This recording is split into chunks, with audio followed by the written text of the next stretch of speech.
Next part में हम देखते हैं कि हमारे हीरो आ जाते हैं सूप को लेकर हमारी हीरोइन के साथ। और तभी हमारी हीरोइन सोचने लगती है कि ये यहाँ पर आखिर करने क्या आया है।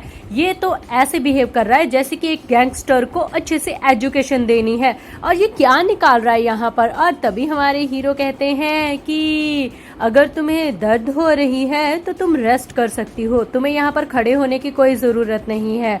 और ये सारी बातें सुन के हमारी हीरोइन सोचने लगती है, इसे कैसे पता चला कि मैं बीमार हूँ, मैं ठीक नहीं हूँ, मतलब इसने क्या सिर्फ मुझे ऑब्जर्व किया है क्या। और ये सोचते ही उसके दिल की धड़कनें बढ़ने लगती हैं और फिर बेचारी चुपचाप बिस्तर पर बैठ जाती है। और तभी हमारे हीरो कहते हैं कि मुझे पता है तुम्हारी तबीयत ठीक नहीं है, मैं तो सिर्फ सामान देने और चॉपस्टिक देने के बहाने यहाँ पर तुम्हें देखने के लिए ही आया था, इसलिए तुम्हें अब सिर्फ रेस्ट करनी चाहिए। और तब हमारी हीरोइन चुपचाप उसका कहना मानने लगती है, मानो जैसे छोटा सा बच्चा मम्मी पापा की बात मान रहा हो।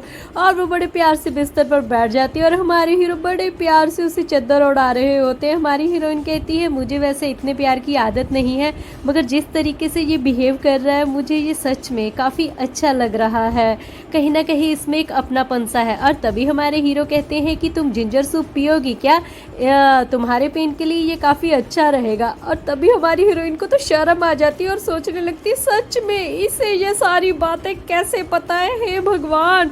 और बेचारी शर्माते हुए कहती है, हाँ मैं पीऊँगी।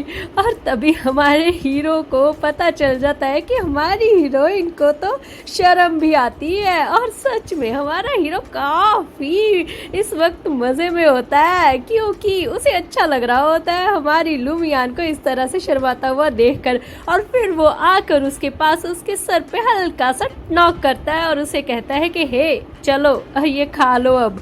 और तभी हमारी हीरोइन चुपचाप उठ के बैठ जाती है और फिर हमारे हीरो बड़े प्यार से उसे अपने हाथों से सूप पिलाने लगते हैं, ginger soup. Wow what a romantic scene. और हमारी हीरोइन इस वक्त काफ़ी खुश होती है, पहली बार किसी की तरफ से इतनी केयर। सच में वो फील करती है कि उसका दर्द एकदम से चला गया है, जबकि अब तक उसने सूप अच्छे से पिया भी नहीं है।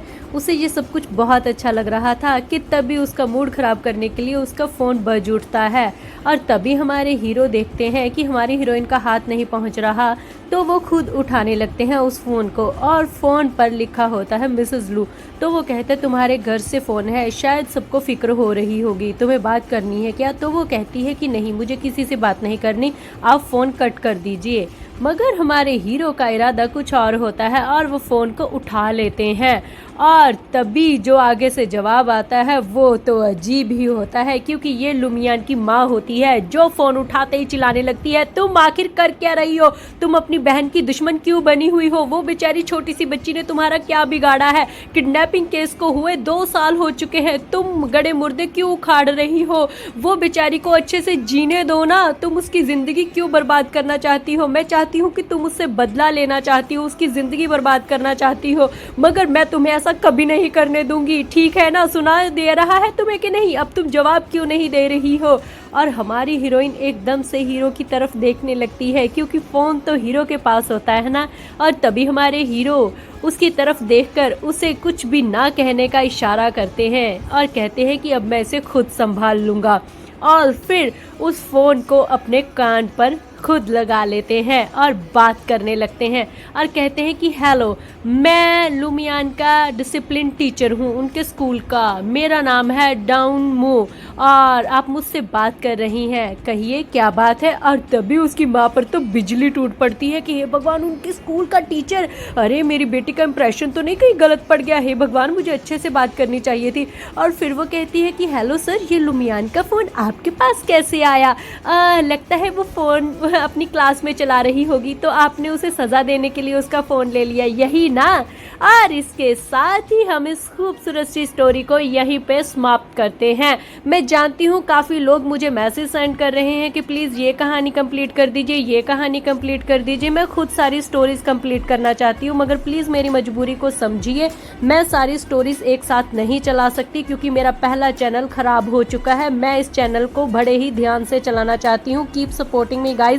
अब कोई भी रिस्क नहीं लेना चाहती, क्योंकि अगर ये मेरा चैनल बंद हो गया तो मैं अपने नेक्स्ट चैनल बिल्कुल भी नहीं बनाने वाली। इसलिए प्लीज़ थोड़ा सा सब्र रखें और मुझे सपोर्ट करते रहें। लव यू गाइज, आपके फेवरेट सीरियल्स आते रहेंगे।